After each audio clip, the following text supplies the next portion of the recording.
बंदर और मगरमच्छ। चलिए आज देखते हैं बंदर और मगरमच्छ की कहानी। वीडियो पसंद आए तो वीडियो को लाइक शेयर कमेंट करना ना भूलें। किसी नदी के किनारे एक बहुत बड़ा पेड़ था। उस पर एक बंदर रहता था। उस पेड़ पर बड़े मीठे मीठे फल लगे थे। बंदर उन्हें भरपेट खाता और मौज उड़ाता। वह अकेले ही मज़े में दिन गुजारता था। इसी तरह दिन बीतता गया।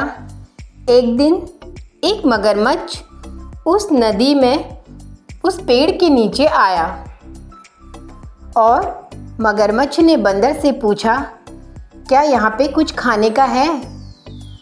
बंदर के पूछने पर मगर ने बताया कि वहाँ खाने की तलाश में आया है। इस पर बंदर ने पेड़ से तोड़कर उसे बहुत मीठे मीठे फल मगरमच्छ को खाने के लिए दे दिए। इस तरह बंदर और मगरमच्छ में दोस्ती हो गई। अब मगरमच्छ रोज़ आता और बंदर से मिलता और दोनों ही आराम से फल खाते। इस तरह बंदर और मगरमच्छ में गहरी दोस्ती हो गई।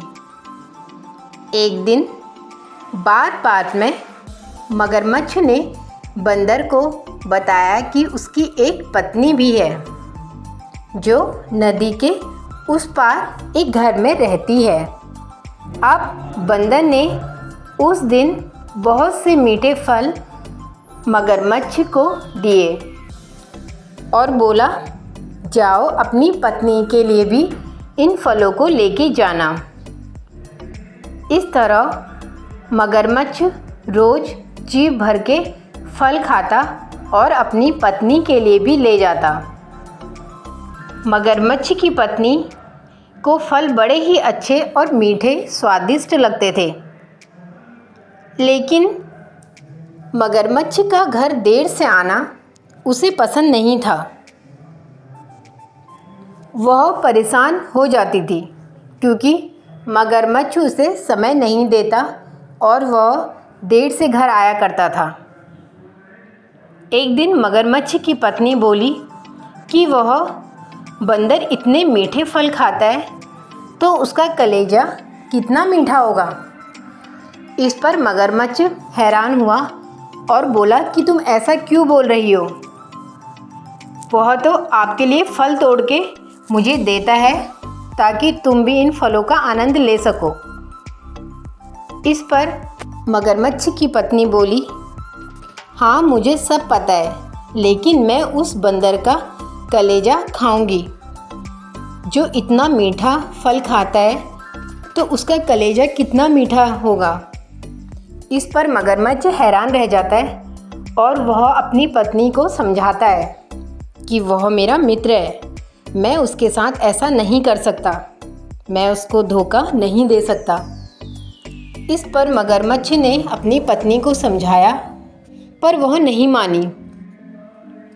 तभी मगरमच्छ अपनी पत्नी द्वारा कहने पर एक दिन मगरमच्छ ने दावत के बहाने बंदर को अपने घर ले गया।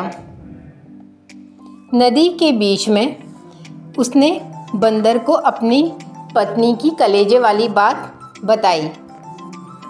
इस पर बंदर हैरान रह गया। इस पर बंदर ने कहा कि वह तो अपना कलेजा पेड़ पर ही छोड़ के आ गया है। मगरमच्छ बोला, क्यों? वह बोला, वह उसे हिफाजत के लिए पेड़ पर ही रखता है, इसलिए उसे वापस जाकर कलेजा तो लाना ही पड़ेगा। मगर बंदर को वापस पेड़ पर ले गया। बंदर ने जोर से छलांग लगाई और पेड़ पर चढ़ गया। उसने हंसकर कहा, जाओ मूर्ख राजा, घर जाओ और अपनी पत्नी को बोलना कि तुम दुनिया के सबसे मूर्ख हो। भला कोई भी अपना कलेजा निकालकर अलग रख सकता है क्या? बंदर की इस समझदारी से हमें यह पता चलता है कि मुसीबत के समय कभी भी धैर्य नहीं खोना चाहिए।